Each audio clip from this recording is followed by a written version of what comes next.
Šiaulių aušros muziejus nuėjo ilgą kelią nuo mėgėjiškos iki profesionalios muziejininkystės ir tapo viena svarbiausių Lietuvos atminties institucijų. Šio muziejaus įkūrimas įtrauktas į reikšmingiausių pirmosios Lietuvos Respublikos įvykių šimtuką. Ir vienas pagrindinių šio proceso iniciatorių buvo Feliksas Bugailiškis. Būdamas profesionalių teisininkų, Bugailiškis vienas iš pirmųjų Lietuvoje ėmėsi muziejininkystės ir kraštotyros teorijos. Jis ne tik sukūrė šiom veiklom pagrindus, bet ir aprašė svarbiausius atliktus darbus. Šiais laikais, skaitydami išlikusi jo paveldą, atsiminimus, laiškus, galime atsakyti į įvairius klausimus. Dažnai yra klausima, o kodėl aušros muziejus? Tai štai ir atsakoma yra muziejaus steigimo akte, kad švenčiant lietuviško laikraščio Aušra 40-metį Šiauliuose buvo įsteigtas muziejus. Na ir jis įsteigė pastate, nedidelėme pastate buvusioje pirtyje muziejus ir iš karto Bugailiškis ėmėsi tos veiklos, kaip suformuoti, kaip surinkti pirmasias kolekcijas. Pirmosios kolekcijos buvo dovanotos muziejaus bičiulių, na, o po to jau prasidėjo toks planingas muziejaus rinkinių pildymas. Šiaulių aušros muziejus skaičiuoja jau daugiau nei 100 metų. Teisininko Felikso Bugailiškio iniciatyva įkūrus muziejų pirmiausia buvo pasirūpinta jam tinkamomis patalpomis. Nors naujų statybų projektas nebuvo įgyvendintas, muziejui buvo suteiktas mokyklos pastatas, kuriame muziejus veikia iki šių dienų. Bugailiškis yra aušros muziejaus įkūrimo iniciatorius. Ir muziejus įkurtas lygiai prieš 102 metus, 1923-aisiais. Tuo metu muziejaus pastatas buvo sena pirtis, pastatas visiškai nepritaikytas, tačiau jo veikla plėtėsi, augo, daugėjo eksponatų. Ir Bugailiškio iniciatyva buvo susirūpinta naujų muziejaus rūmų statyba. Net buvo padėtas ir kertinis akmuo, dabartinėme miesto parke šalia Grafų Zubovų rūmų.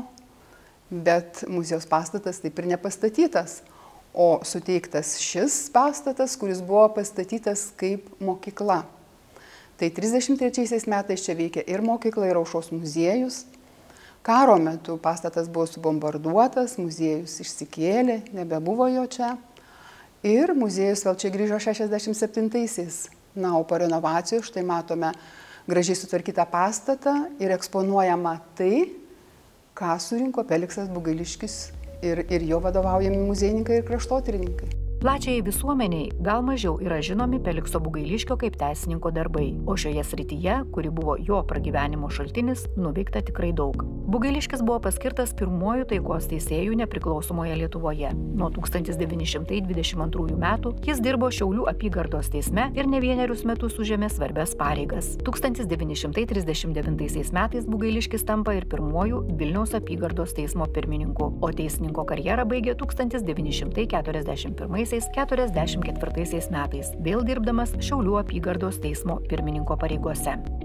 Visą gyvenimą duoną Bugailiškis pelnėsi iš teisės. Buvo pirmasis Lietuvoje taikos teisėjas, vėliau įvairiose pareigose dirbo kaip teisėjas.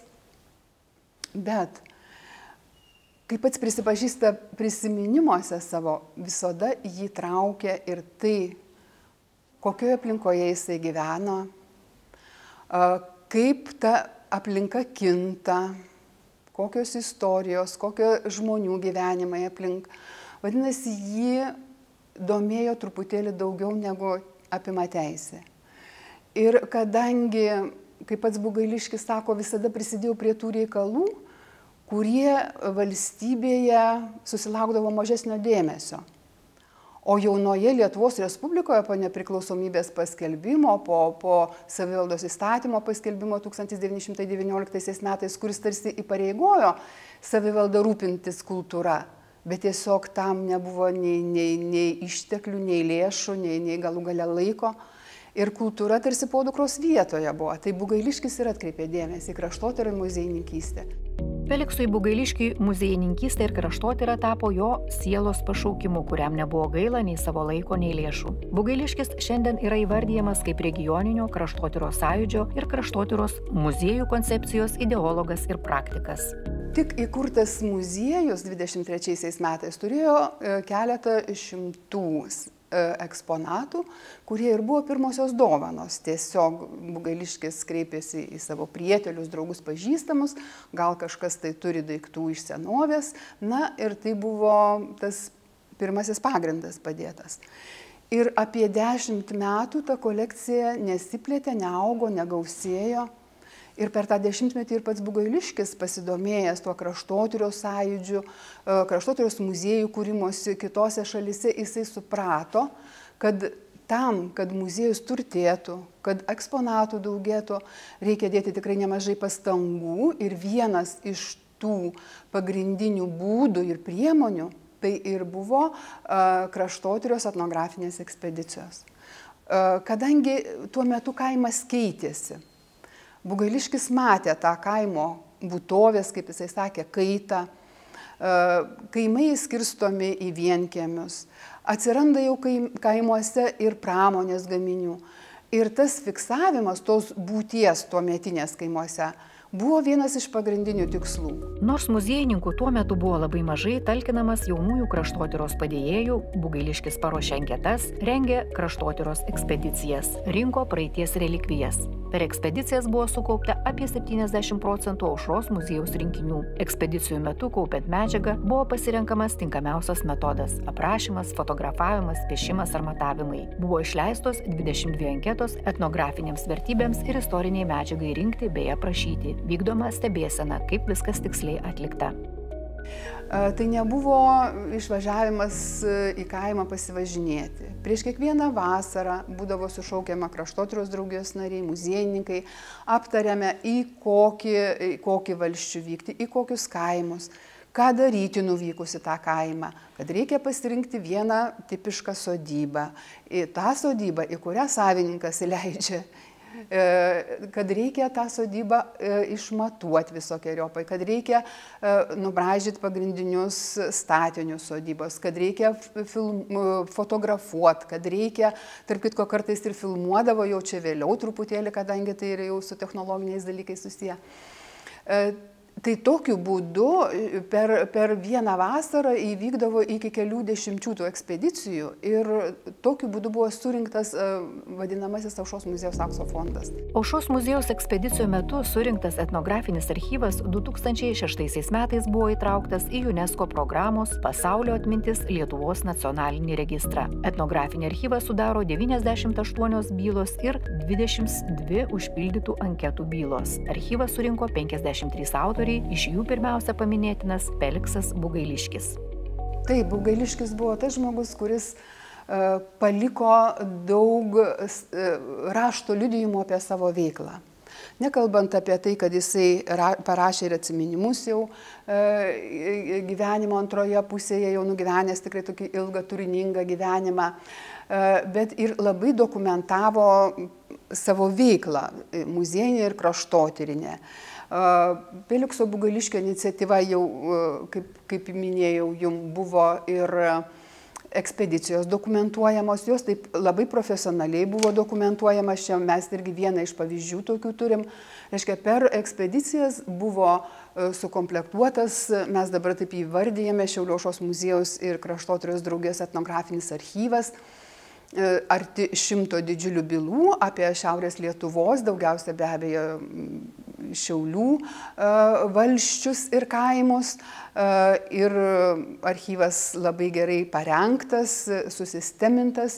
Ir šiuo metu dar 2006 metais buvo vienas pirmųjų dokumentų, kuris buvo įtrauktas į UNESCO programos Pasaulio atmintis nacionalinį registrą. Čia stendas yra skirtas etnografiniam archyvui, apie kurį mes kalbėjome ir kuris yra taip pat Felikso Bugailiškio iniciatyva suformuotas.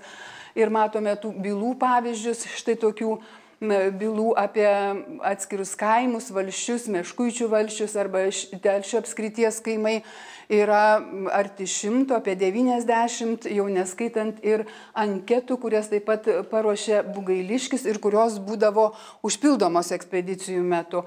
Čia dar galime pamatyti ir kaip pačios anketos buvo kūriamas, tą metodą, kurį naudojo Feliksas Bugailiškis, štai jo rankraštis ir paruošta viena iš anketų kaimo higiena, atspausdinta jau egzempliorių skaičius atitinkamas. Na ir ekspedicijų metu anketos yra užpildytos ir tai teikia tikrai labai daug informacijos. Na ir, kaip minėjau, ir planai, ir piešiniai, ir brėžiniai, ir fotografijos. Kiekviena fotografija yra aprašyta, kas joje vaizduojama yra. Ir sukaupti tikrai didžiuliai skaičiai ir kiekiai, kurie dabar ir leidžia tą užfiksuotą kaimo buitį tuo metu labai gerai analizuoti. Bugailiškio pastangomis ypatinga reikšmė buvo skiriama ne tik kvalifikuotam darbui ekspedicijų metu, bet ir moksliniam muziejinės medžiagos tvarkymui. Nuo 1938 metų Aušros muziejuje buvo dirbama vadovaujantis mokslinio darbo metodais. Taigi, Aušros muziejus tapo stambiausių kraštotyros muziejumi. Ekspedicijų metu buvo ne tik sukauptas aukso fondas, pradėta leidybinė veikla.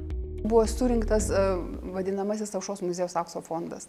Vat per dešimtmetį nuo 30-ųjų jau iki 40-ųjų metų ir tuomet ir muziejus jau išaugo ir jis tai buvo žinomas Lietuvoje, na, kadangi žinome, kad Lietuva tuo metu buvo tikrai mažesnė, tai ir Kaunas, Šiauliai, pagrindiniai 2 muziejininkystės centrai, nes Kaune tai profesionalas Paulius Galaunė, o Šiauliuose, na, mėgėjas, bet tikrai nenusileidžiantis profesionalams Feliksas Bugailiškis. Tai va 2 tokie muziejininkystės centrai. Bugailiškis su Pauliumi Galaune ir labai bičiuliavosi.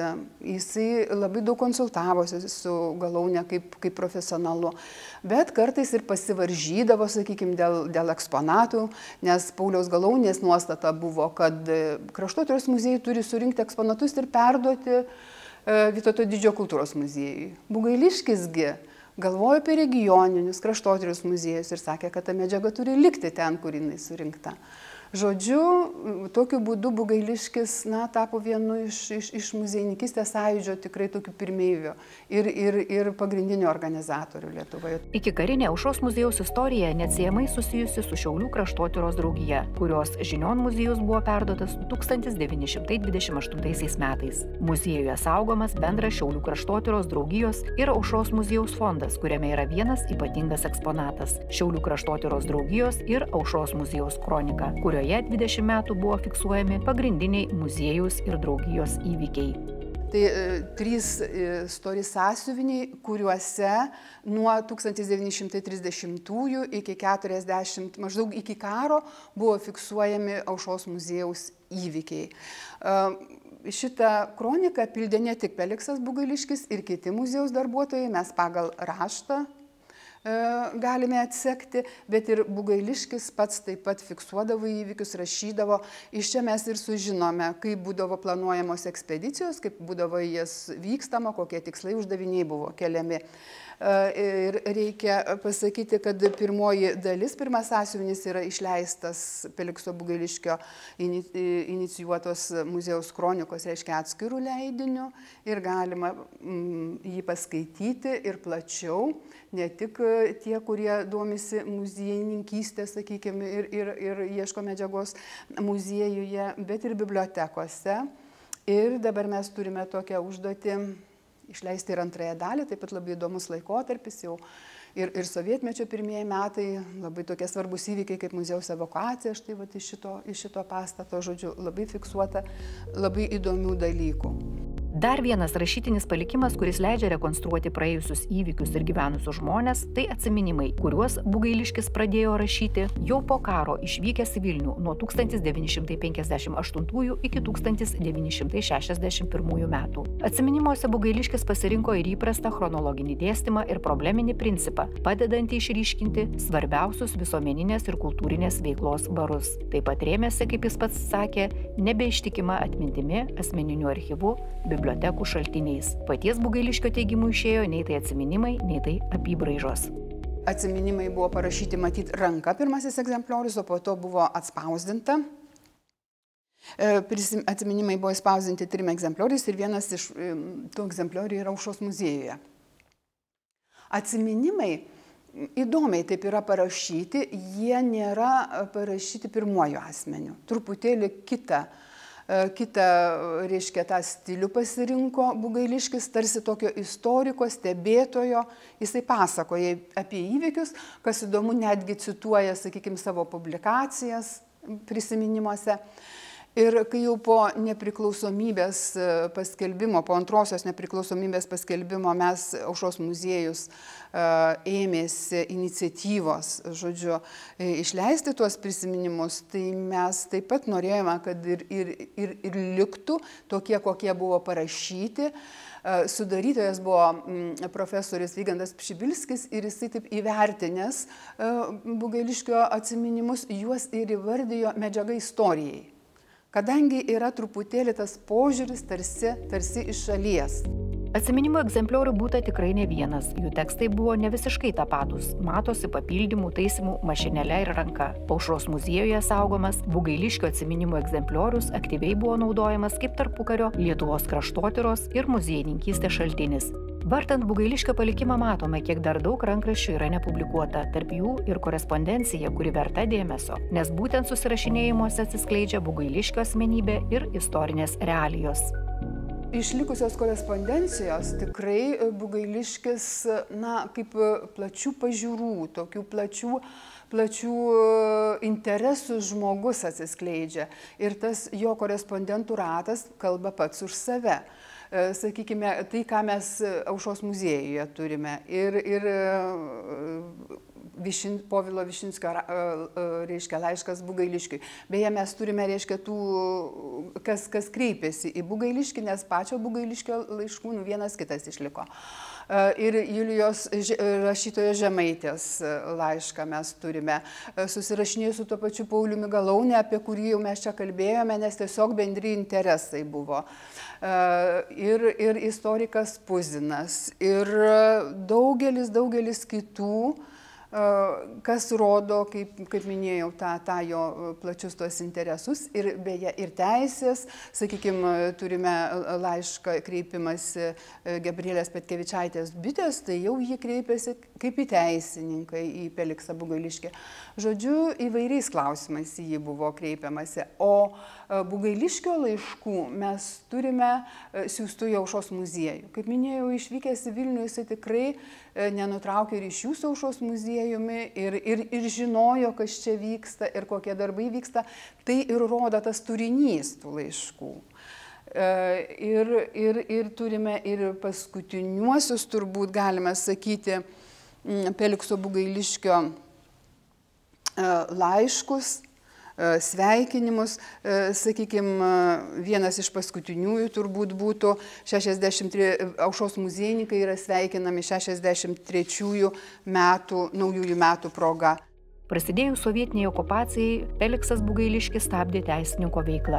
1941 metais jis buvo paskirtas Lietuvos TSR Mokslų akademijos etnologijos instituto direktoriumi ir rūpinosi Aušros muziejaus fondų perdavimu Mokslų akademijai. Išskirtinis atvejis, kad muziejus atitiko mokslo institucijos reikalavimus ir tapo Lietuvos Mokslo akademijos padaliniu. Feliksas Bugailiškis, gavęs nurodymą evakuoti muziejaus kolekcijas, per labai trumpą laiką viską suorganizavo taip, kad Aušros muziejus patirtų kuo mažiau nuostolių. Deja, bet pačiam Bugailiškiui karo sumaištyje ir pokariu nekartą teko patirti represijas.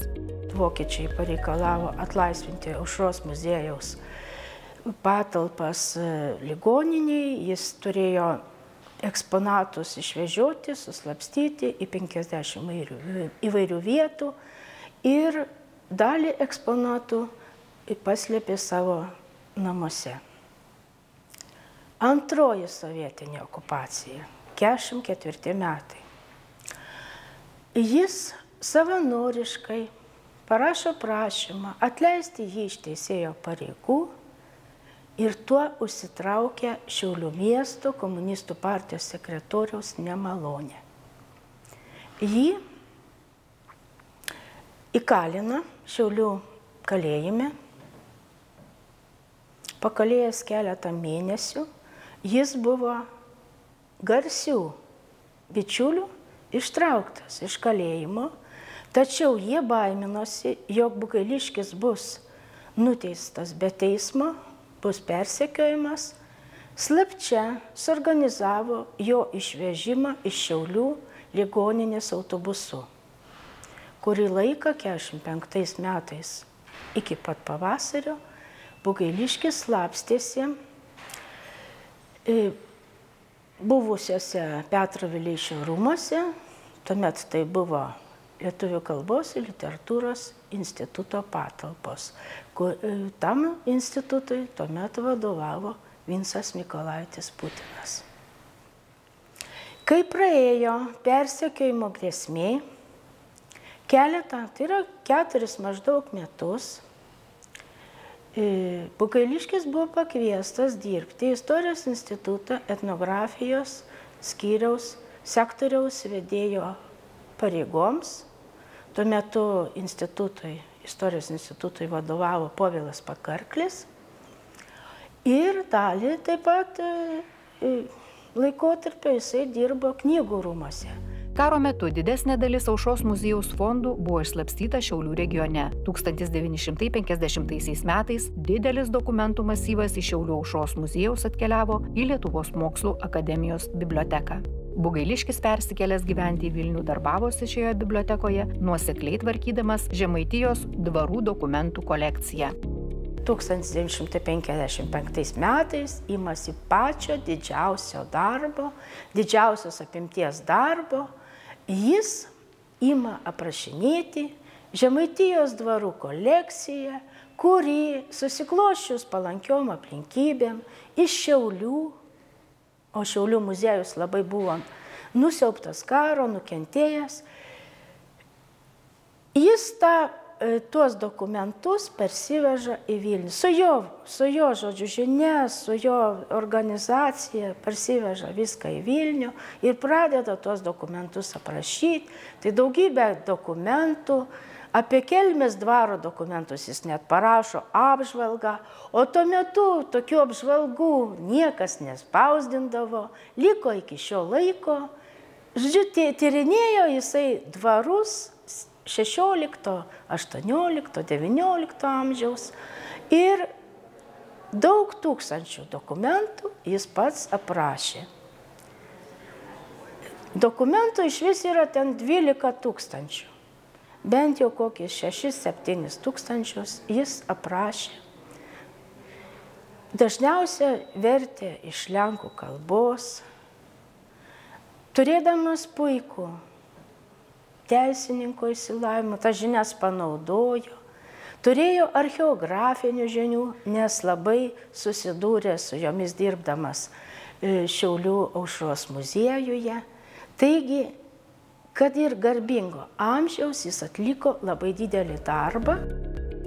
Feliksas Bugailiškis ne tik akademinėje visuomenėje yra žinomas kaip vienas reikšmingiausių tarpukario muziejininkystės korifėjų. Būdamas tos srities savamokslis, jis paklojo teorinius muziejininkystės pamatus ir įrodė praktiškai, kad ir provincijoje gali būti kuriami muziejai, kad jie gali klestėti, tačiau turi būti tvarkomi ne mėgėjiškai, o profesionaliai. Šį procesą lydėjo gausus rankraštinis paveldas, šiandien mums reikšmingas kaip istorijos pažinimo šaltinis.